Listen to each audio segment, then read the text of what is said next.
स्वागत है आप सभी का आपके अपने YouTube channel all classes maths by Pawan Kumar पर। तो आज का हमारा जो टॉपिक रहेगा CDP का लॉरेंस कोहलबर्ग द्वारा दिया गया नैतिक विकास का सिद्धांत, इसे मोरल डेवलपमेंट थ्योरी भी कहते हैं। तो शुरू करते हैं कि लॉरेंस जो कोहलबर्ग द्वारा जो नैतिक विकास का सिद्धांत दिया गया था, इन्होंने 3 स्तर बताए हैं और हर एक स्तर में 2 अवस्थाएं दी है। कुल जो है 6 अवस्थाओं के बारे में। पहला जो स्तर जो दिया था इन्होंने वो था पूर्व पारंपरिक स्तर, या इसे पूर्व लौकिक स्तर भी कहते हैं, जिसका जो समय है वो 4 से 9 वर्ष तक का है। 4 वर्ष से लेकर के 9 वर्ष तक का है। जो सेकंड जो लेवल है वो है पारंपरिक स्तर या लौकिक स्तर।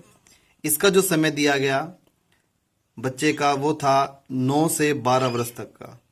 यानी कि इस स्तर में कौन सी एज के जो बच्चे शामिल हैं, 9 वर्ष से लेकर के 12 वर्ष तक के बच्चे। और थर्ड और लास्ट जो लेवल था वो था उत्तर पारंपरिक स्तर या फिर उत्तर लौकिक स्तर कहते हैं।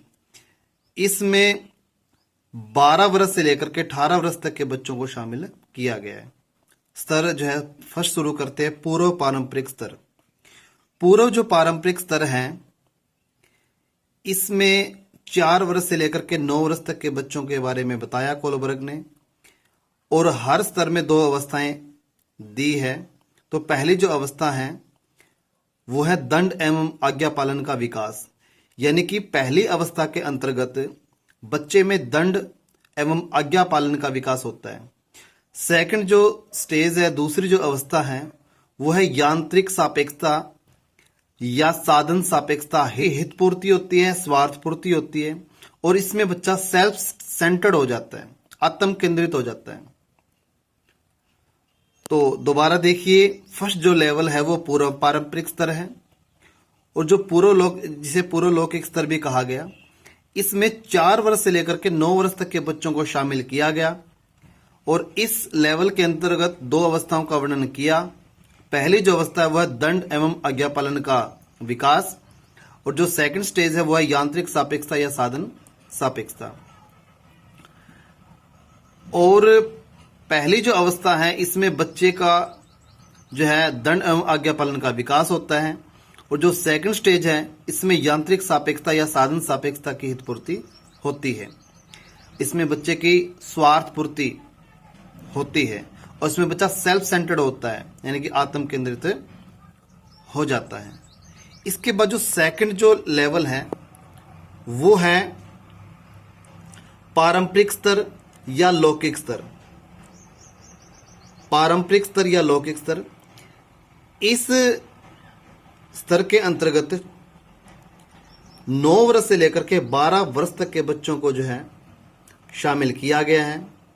और इस स्तर की जो तीसरी जो अवस्था है वो है परस्पर एकरूपता अभिमुखता। यानी कि परस्पर एकरूपता अभिमुखता का विकास इस अवस्था के अंतर्गत होता है। और जो चौथी अवस्था है वो क्या कहती है, चौथी अवस्था के अंतर्गत बच्चा जो है कानून एवं विधि सम्मत अभिमुखता का विकास हो जाता है। बच्चे का कानून एवं विधि सम्मत अभिमुखता का विकास हो जाता है, यानी कि रूल्स एंड रेगुलेशन का विकास होता है। जैसे बच्चा रोड पर चल रहा है तो उसे पता कि हाँ मेरे को लेफ्ट साइड चलना है या फिर राइट साइड। और बच्चा जो है क्या करने लग जाता है, प्रश्न का सही और गलत का पता जो है लग जाता है बच्चे को। इस लेवल के अंतर्गत बच्चे को प्रश्न का सही और गलत का पता लग जाता है, लेकिन निर्णय नहीं ले पाता।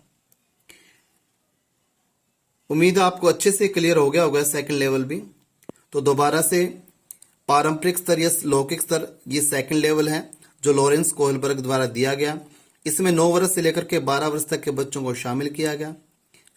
इसमें जो 2 स्टेज दी गई है, थर्ड स्टेज और फोर्थ स्टेज। थर्ड स्टेज परस्पर एकरूपता अभिमुखता, यानी कि बच्चा जो अच्छा बनने की कोशिश करता है। और जो फोर्थ स्टेज है वह है कानून एवं विधि सम्मत अभिमुखता, रूल्स एंड रेगुलेशन के बारे में जो बच्चे को पता लग जाता है। जैसे बच्चा रोड पर चल रहा है, बच्चे को पता है कि मुझे जो है लेफ्ट साइड चलना है या राइट साइड चलना है, और प्रश्न का सही और गलत का भी पता लग जाता है बच्चे को। इसके बाद जो लास्ट जो लेवल है वो है उत्तर पारंपरिक स्तर। उत्तर पारंपरिक स्तर या फिर उत्तर लौकिक स्तर। इसमें जो पांचवी अवस्था है वो है सामाजिक संपर्क अभिमुखता, यानी कि समाज के संपर्क में आ जाता है और सही और गलत का निर्णय लेता है बच्चा। इस अवस्था के अंतर्गत सही और गलत का निर्णय लेने लग जाता है पांचवी अवस्था के अंतर्गत, जो लॉरेंस कोलबर्ग के थर्ड लेवल के अंतर्गत आती है।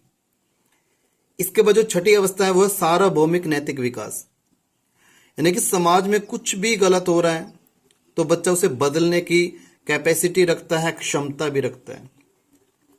और इस छठी अवस्था के अंतर्गत सिक्स जो स्टेज है, इसके अंतर्गत जो है सोशल से ज्यादा कनेक्टिविटी बना लेता है, समाज से ज्यादा कनेक्टिविटी बच्चा जो है बना लेता है। ये आपका थर्ड लेवल था। दोबारा से देखिए, उत्तर पारंपरिक स्तर या फिर उत्तर लौकिक स्तर, ये लॉरेंस कोलबर्ग के द्वारा तीसरा स्तर रहेगा। और इसके अंतर्गत पांचवी अवस्था और छठी अवस्था का वर्णन जो है किया गया। पांचवी अवस्था क्या कहती है? सामाजिक संपर्क अभिमुखता, यानी कि बच्चा जो है समाज से संपर्क में आ जाता है और सही और गलत का निर्णय लेता है। और छठी अवस्था सार्वभौमिक नैतिक विकास, यानी कि समाज में जो कुछ भी गलत हो रहा है तो बच्चा जो है उसे बदलने की क्षमता भी रखता है और समाज से ज्यादा संपर्क बना लेता है, कनेक्टिविटी बना लेता है। तो ये था लॉरेंस कोलबर्ग द्वारा दिया गया नैतिक विकास का सिद्धांत। उम्मीद है आपको समझ में आया होगा। और आपका अपना YouTube चैनल है all classes maths by Pawan Kumar, तो कमेंट करके आपने जरूर बताना है कि ये वीडियो आपको कैसी लगी। Thank you.